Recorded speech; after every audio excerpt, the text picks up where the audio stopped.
The 66th Aphorism.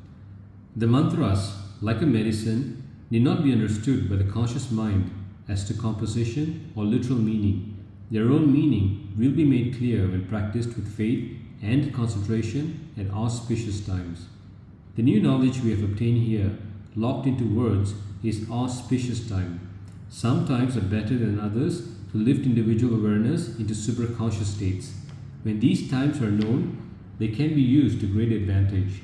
These tones, emanating from the self, when pronounced properly, lead one into the knowledge as to how to merge back into the self. This knowledge unfolds from within as these great mantras are incantated, such as Om Namah Shivaya, which will finally awaken the experience of Shiva's perfect universe. Everything is in perfect harmony, law and order. Mantras are given by a guru, and this is important because his Shakti gives the first impetus to proceed. It is not the same as when taken from a book, because the thrust is not there. It must come from a guru. The proper mantra will be given for the next awakening in the sequence of awakenings. These mantras are definitely like medicines. Reading the label will not have any effect on the healing process of the medicine. The healing of the medicine works whether or not we consciously comprehend it. Some mantras are so old that their meanings has been lost aeons ago, but they produce the same results within the individual who pronounce them properly, and this therefore is the meaning. The 67th Aphorism. Mantras intensify the 5 states of the mind, separating them to be viewed consciously and their corresponding centers in the physique and brain. Before practice begins, precautions must be taken that physical and mental cleanliness is made manifest. The repetition of a mantra, especially if given by a guru, is a journey to a distant place. Consciousness is altered, and it must be performed at auspicious time. Preparation must be made, bathing, cleaning oneself properly, then devotions are performed in a room prepared for this purpose. We are taking a journey. The room, the body, and the exact time of starting are the conveyance.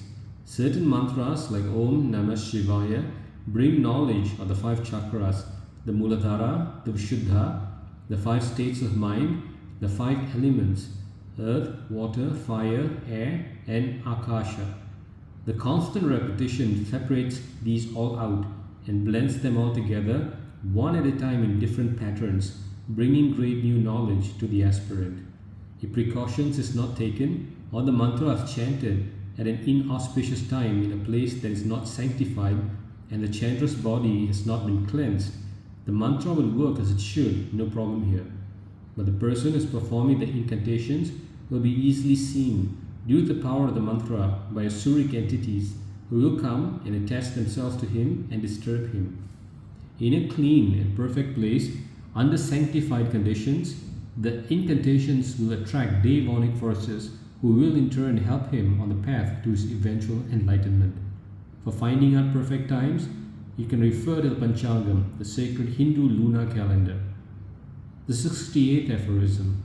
The practice of mantras will harmonize the physical body with the mental body through the 5 great somatic currents, which in turn harmonize the 5 states of the mind, while unfolding the 7 chakras.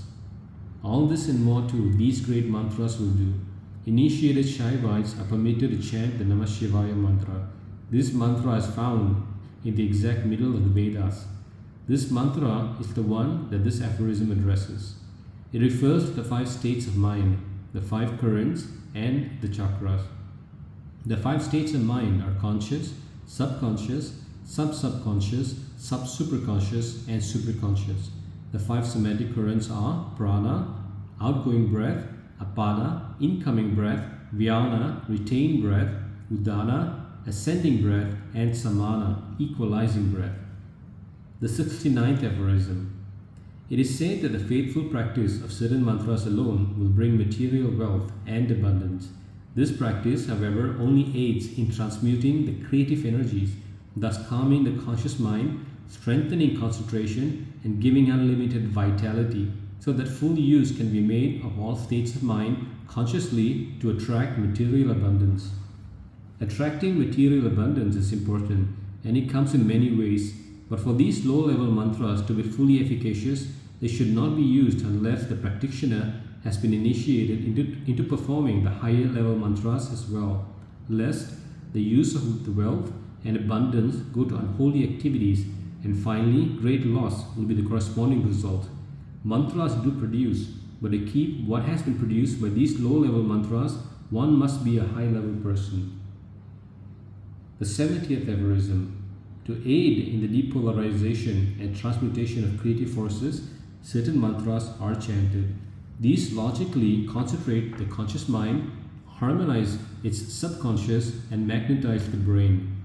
This draws the creative forces from the instinctive to the intellectual and superconscious regions.